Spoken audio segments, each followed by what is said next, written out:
কলকাতার তিলজলা রোডের পর এবার হাওড়া গোলাবাড়ির পিলখানায় প্রকাশ্যে শুট আউটের ঘটনায় মৃত এক প্রমোটার। নিহত যুবক সফিক খানের বয়স 27, ওই বাড়ি এলাকাতেই। জানা গেছে বুধবার ভোর 4:10 নাগাদ দুই আততায়ী হেঁটে এসে পয়েন্ট ব্ল্যাক রেঞ্জ থেকে মোট 4 রাউন্ড গুলি করে প্রমোটারকে। যুবকের মাথা ও বুক ফুঁড়ে বেরিয়ে যায় বুলেট। ঘটনাস্থলেই তার মৃত্যু হয়।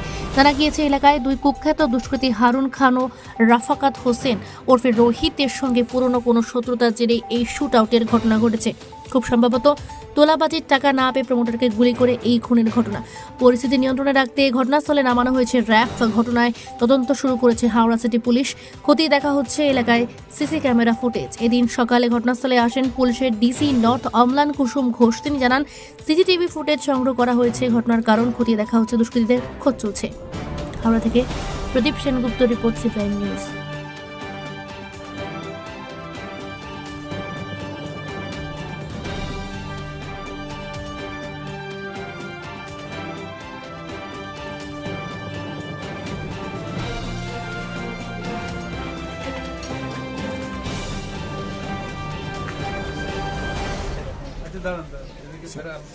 আচ্ছা, আজকে সকাল 4টের কিছু আগে এখানে একটা ফায়ারিং ইনসিডেন্ট হয়েছে, তাতে একজন ইনজিওর্ড, তাকে হাসপাতালে নিয়ে যাওয়ার পর তাকে মৃত বলে ঘোষণা করা হয়। আচ্ছা, কেন এই ধরনের ঘটনা ঘটলো? এখনো পর্যন্ত আমরা তদন্ত করছি। এফআইআর স্টার্ট হয়েছে।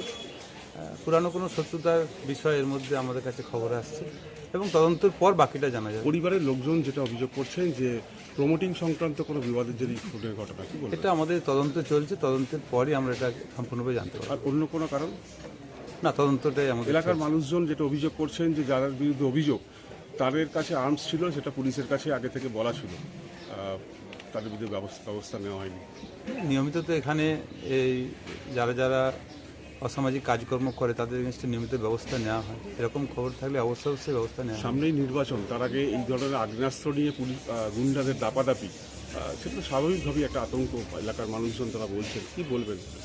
আমরা এখানে যাতে কন্ট্রোলে থাকি, আমরা সকাল থেকে এখানে আছি এবং এই ব্যাপারটা আমরা কন্ট্রোলে রেখেছি। দুষ্কৃতীদের কি চিহ্নিত করা গেছে?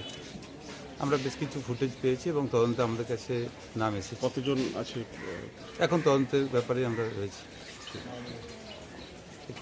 একটু যদি আপডেট থাকে জানিয়ে দেবো। একটু জানাবেন।